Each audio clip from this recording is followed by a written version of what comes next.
इस्लामी knowledge आपके पास इतना होना चाहिए कि जब बच्चों को खाने के लिए आप बिठाएं तो किस तरह बच्चे खाना खाएं, सीधे हाथ से खाएं, हाथ धो के खाएं, बिस्मिल्लाह पढ़ के खाएं, अपने आगे से खाएं। ये सारी तरबियत माँ ने करनी है। हालांकि तमाम माँ जिम्मेदार नहीं है, बाप की भी जिम्मेदारी है, लेकिन बात यह है कि आजकल बाप टाइम नहीं दे रहे हैं और बाप लोग यहाँ मौजूद भी नहीं है। इसलिए मैं आपसे मुखातिब हूँ, मेरी बहनों, अपने बच्चों की तरबियत खुद करो। उसके बाद खाते वक्त उनको बिठा करके खाने के आदाब। अब आप कहेंगे मैं ये कहां से सीखूं? आज तो इतना आसान हो गया है माशाल्लाह। उलमाए अहले सुन्नत के एक से एक बयानात इंटरनेट पर मौजूद है।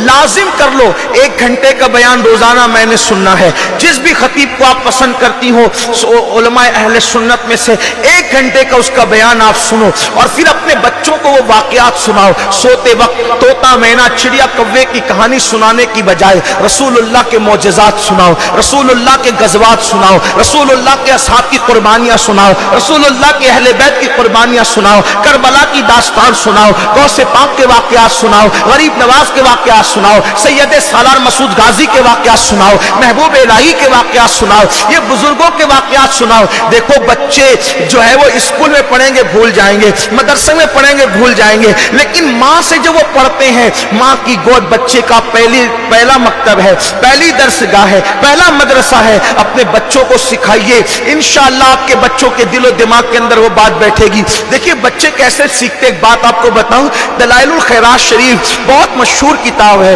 अक्सर औलिया अल्लाह इसको अपने वजीफे में विर्द में रखते हैं। कोई पूरी पढ़ता है, कोई कम से कम एक हिज़्ब पढ़ता है और बहुत पुरअसर ये किताब है, बड़ी तासीर। आप किसी भी आशिक़ रसूल की जिंदगी में देखेंगे तो आपको दलाइलुल खैरात शरीफ थोड़ी या ज्यादा नजर आएगी। बहुत मुबारक किताब है और ये मकबूल है बारगाह रिसालत में। अल्लामा सैयद सुलेमान जज़ोली रहमतुल्लाह अलैह, इनके विसाल के बाद बरसों गुजरने के बाद इनकी कब्र खुली तो हालत ये थी, उनका कफन भी मैला नहीं हुआ था और विसाल से पहले उन्होंने जो खत बनाया था वो खत भी जैसा कि वैसा ही था। किसी ने उंगली लगाई तो उंगली लगाने पे जैसे जिंदों का खून हट जाता है फिर वापस लौट आता है, उसी तरीके से हुआ। ये वो बुजुर्ग हैं, वो दलाइलुल खैरात के मुकद्दमे में फरमाते हैं कि एक छोटी सी बच्ची की वजह से मैंने ये किताब लिखी और उस बच्ची की उम्र बमुश्किल तमाम 5-6 साल रही होगी। एक छोटी सी बच्ची जो है वो मुहर्रिक बनी, यानी सबब बनी कि मैं दलाइलुल खैरात लिखूं। और उनसे पूछा गया एक 5-6 साल की बच्ची कैसे जरिया बन गई, कैसे सबब बन गई? तो कहा कि हम सफर में थे, हालदे को बच्चों को सुनाने का, अच्छे वाकयात सुनाने का सिला, अच्छे वाकयात बताने का जो है वो इनाम और अच्छे वाकयात बताने के असरात क्या है। आज हमारे बच्चे न रसूलुल्लाह को जानते हैं, न सहाबा को जानते हैं, न अहले बैत को जानते हैं, न गौसो खाजा को जानते हैं, न पीर वलियों को जानते हैं, किसी को नहीं जानते। आजकल उनके लिए सब कुछ मोबाइल हो गया है, मोबाइल मोबाइल मोबाइल। हमने बस अपने बच्चों के हाथ में मोबाइल थमा करके समझा कि हमने माँ बाप बनने की जिम्मेदारी पूरी कर दी। मैं ये भी नहीं कहता कि बच्चों को मोबाइल बिल्कुल ना दो, लेकिन एक महदूद लम्हे के लिए दो। बच्चों को उसके नशे में डूबने मत दो। मेरी बहनों, उनके सामने, बच्चों के सामने याद रखो हर मियाँ बीवी में झगड़ा होता है। मैं ये नहीं कहता कि झगड़ा नहीं होता, हर मियाँ बीवी में होता है झगड़ा, ये घर घर की कहानी है, हर घर की कहानी है। लेकिन अपने बच्चों के सामने न लड़ो, क्योंकि जब बच्चों के सामने माँ बाप लड़ते हैं तो बच्चे जो है वो एहसास कमतरी का शिकार हो जाते हैं, बच्चे मायूस हो जाते हैं, बच्चे डिप्रेशन में चले जाते हैं। सब्र करो, शिकवे ना करो। तुम शिकवे करोगी, बच्चे और बच्चियां भी शिकवे सीखेंगे। शुक्र का ज़ौक़ पैदा करो, शुक्र का शौक पैदा करो। जानती है मेरी बहनों, ये औलिया अल्लाह इतने नेक थे, आज आकर बात वहीं आती है। सबसे बड़ा मुर्शिद का रोल अगर किसी ने अदा किया है तो वो माँ है। जानती है मेरी बहनों, आप आज बच्चे छोटी छोटी चीज पे शिकवे करते हैं, लड़ाइयां करते हैं, झगड़े करते हैं, गाली गलौज करते हैं, लेकिन हजरत महबूब इलाही फरमाते हैं फाके करने की लज्जत तो मुझे मेरी माँ ने सिखाया।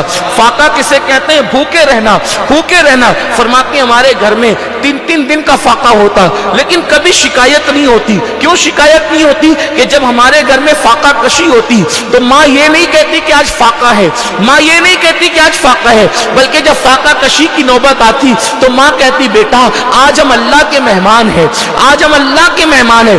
तो माँ का ये जुमला इतना लजीज लगता, खाने में वो लज्जत नहीं आती जो माँ के इस खूबसूरत जुमले में लज्जत आती है कि बेटा आज हम अल्लाह के मेहमान हैं। और जब कई दिन तक घर में جاؤ تو دل چاہتا ماں یہ کب کہے گی کہ آج ہم اللہ کے مہمان ہیں. تو میں اپنی امی سے پوچھتا ہوں امی یہ بتاؤ ہم اللہ کے مہمان کب بنیں گے, ہم اللہ کے مہمان کب بنیں گے. اے خاتون جنت کی کنیزوں, خدا کے لیے اگر آپ نے اپنے بچوں کی تربیت نہیں کی, یعنی ان میں اللہ کا خوف, نماز کی عادت, باوضو رہنے کی عادت, دین مذہب اور مسلک ان کو نہیں سکھایا, تو جیسے آج کی بوڑھی عورتیں اور بوڑھے مرد رو رہے ہیں اولاد بگڑنے کی وجہ سے, آپ بھی رو سکتی ہے. کہنے والوں نے کہا, ایک عبرت کی بات لکھی کہ ایک نوجوان کو چوری کی وجہ سے اتنی چوری کی کہ چوری کرتے کرتے وہ بڑا چور اور ڈاکو بن گیا. تو حکومت نے سزا سنائی, اس کو پھانسی دے دی جائے. یہ اتنا بڑا چور بن گیا ہے کہ اس کے چور ہونے کی وجہ سے ملک کو خطرہ ہے, اس لیے اس کو پھانسی دے دی. جب پھانسی دیتے وقت اس کی آخری خواہش پوچھی گئی, آخری خواہش کیا ہے؟ اس نے کہا ماں سے ملنا چاہتا ہوں. لوگوں نے سوچا چور بڑا ہے لیکن ماں کا ادب کرتا ہوگا. ماں کو لایا گیا تو اس نے ماں کا کان نوچ لیا. تو لوگوں نے اس کو سرزنش کی, تانا دیا, بدبخت, مرتے وقت بھی ماں کو دکھ دے رہا ہے. کہا یہ میری پھانسی کا اگر کوئی ذمہ دار ہے تو یہ میری یہی ماں ہے.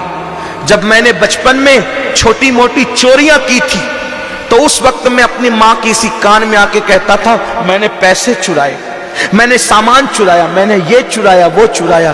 تو اس وقت میری ماں مجھے کہتی تھی جا لے جا کر کے چھپا دے.